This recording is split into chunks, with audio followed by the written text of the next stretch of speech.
Cool. So what types of content have you found most effective in getting leads? Yeah, so there was this one content style where our client got 2,400 leads from a single video, and those were all interested leads. Yeah, so the content styles that are always the most effective is when you replicate a style that's proven to perform well. You take the style, right? And then you relate it back to your offer. For example, if there's a video style that's going trending, then you take the hook, it performs really well, and then you always just relate it back to your offer.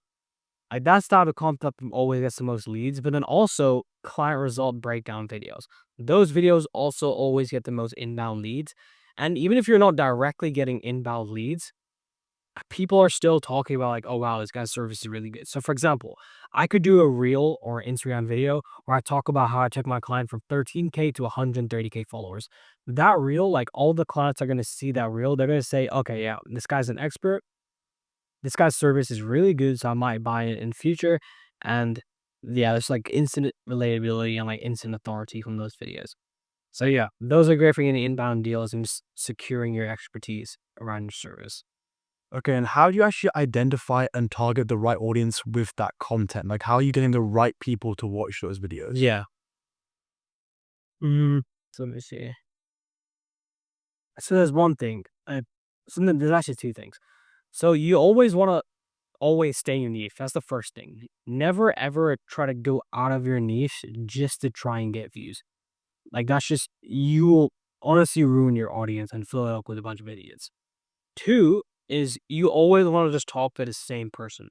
So let's say, for example, you're a tax consultant and your ideal client profile was a no. Well, let's say that your ideal client profile is a roofing company and you want to help them scale and you consult roofing companies. In your hook, you don't want to say, if you want to scale your business, then do this. You want to say, if you're a roofing company and you want to get more local leads, do this exact content strategy. So always call out your ideal client avatar in your hook and then also talk about a problem. So, for example, if you're a roofing company and you're not getting that many leads because you have too much competition, that's a very, very similar problem that all roofing companies, I'm guessing, have. So always talk to one specific person, talk to one specific problem over and over again in your content. Just talk like a mistake I made when I was first trying to grow my page is that I kept on talking to everyone.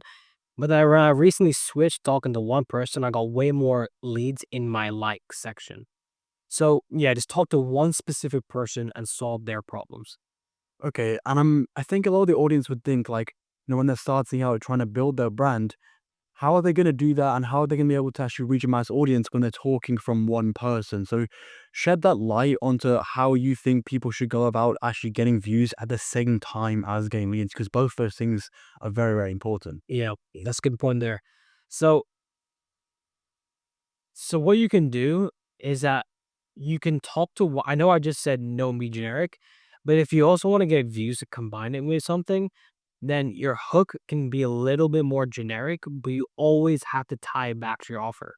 If your hook is generic, then the rest of your video is generic, and that's just completely done. Like that's just shit.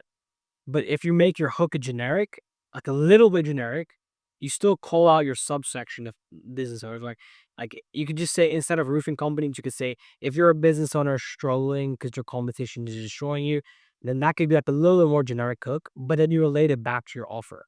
So if you want to combine the virality with leads in a single video, then have a generic hook, but then always relate it back to your offer. Like saying, for example, if you're a business owner and you want to do this, then this. And that's exactly why my clients that are roofing people get this many results because we installed this system.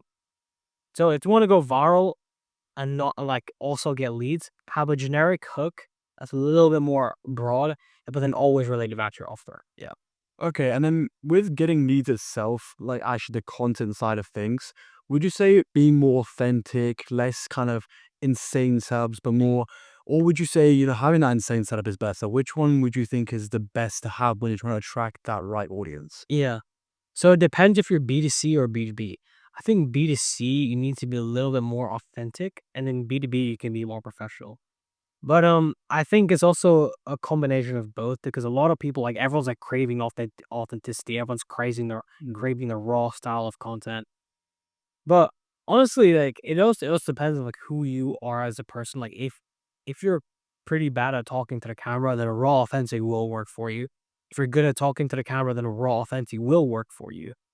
But honestly, that's a good question because like I think a mix of both is great with your brand. I think with like a lot of the answers I'll be giving is just also a mix of both because you do need both feeling balance it out.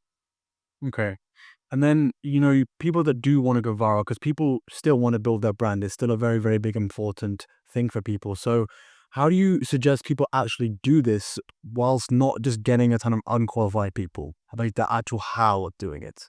Well, like how to get leads, how to get views. Like, yeah, how to go viral without attracting unqualified followers? How should they do this? Yeah, I mean, always just stay in your niche. Like, for example, with our tax consulting client and our sales client that we both got millions of views for, we stayed in their niche the whole time. Like, for example, the tax guy, we talked about here's how to save taxes in America. Like, and that attracted a bunch of people interested in tax. If we were to go viral and attract a bunch of unqualified people, we could have said here's how to save money. But we said here's how to save tax as a business owner in America, and then we still went viral. So we took a very viral concept and we just made it about our niche. Okay. And then obviously we've talked about the kind of the content side of things, how we're going to get the right people onto the page and stuff like that. But once they get there and they're showing intent to actually learn a new way of doing things, how do you convert them from just a simple cold prospect that maybe consumes a bit of content to an actual booked call straight there, maybe close your deal? Yeah, so the good thing about content is that they're in an ecosystem. So whether you have a YouTube channel to nurture people, you can send people towards there. Obviously there's more reels. Hmm. Instagram stories is probably one of the most powerful things, but I think to really get someone from a cold lead to a warm lead, you really got to showcase your client results because client results was actually going to make people buy your service and like make people see you as an authority. So showcasing your client results and your stories and like all that type of stuff is just so important. I think that is what really warms up people. I don't like I'm thinking of all the times that I've bought high ticket coaching from other coaches and I've bought their mentorship. Like what nurtured me the most was seeing their client results like in their stories. That's probably what nurtured me the most. Yeah, and then obviously their content on Instagram. Okay. And what do you think of the funnel of sending people to different places from your Instagram? So, for example, you can use things like maybe ManyChat to send over to lead magnets, YouTube, all these kind of other places, using Instagram's kind of direction towards those places. What is your view on that kind of thing, and how would you suggest people do that? I think it's great. Like sending someone from your story to your YouTube to get further nurtured. That's really powerful. I remember when I also bought from like a lot of money from a high ticket mentor. I watched some of his YouTube videos before I bought. Um, Also, yeah, I mean that's just powerful. Like that's why content is so powerful. Again, I probably sound like a broken record saying that, but like, yeah, like the fact that you could have an ecosystem of everyone is just so powerful. Okay, and what works best for you and your clients of actually getting leads from their content? Yeah, I think ManyChat, like collecting leads and like telling people in the videos, comment this and I'll send you a free thing. I think that's been working best. For not only getting emails and collecting leads, but also sending people to your landing page to book in a call with you.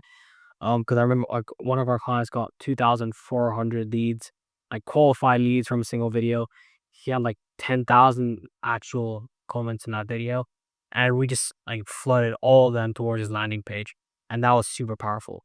And quick pro if any business owners are watching this, and if you want our team to handle your whole content system, then you can just click the link down below, watch exactly what it look like in your video, and yeah, we can implement it for you. But back to that, like, it's really just about how you collect leads and, like, just, again, just flooding them all towards your landing page, your booking page, or however you collect leads. Okay. So, yeah, cool. Alright, thank you for the questions.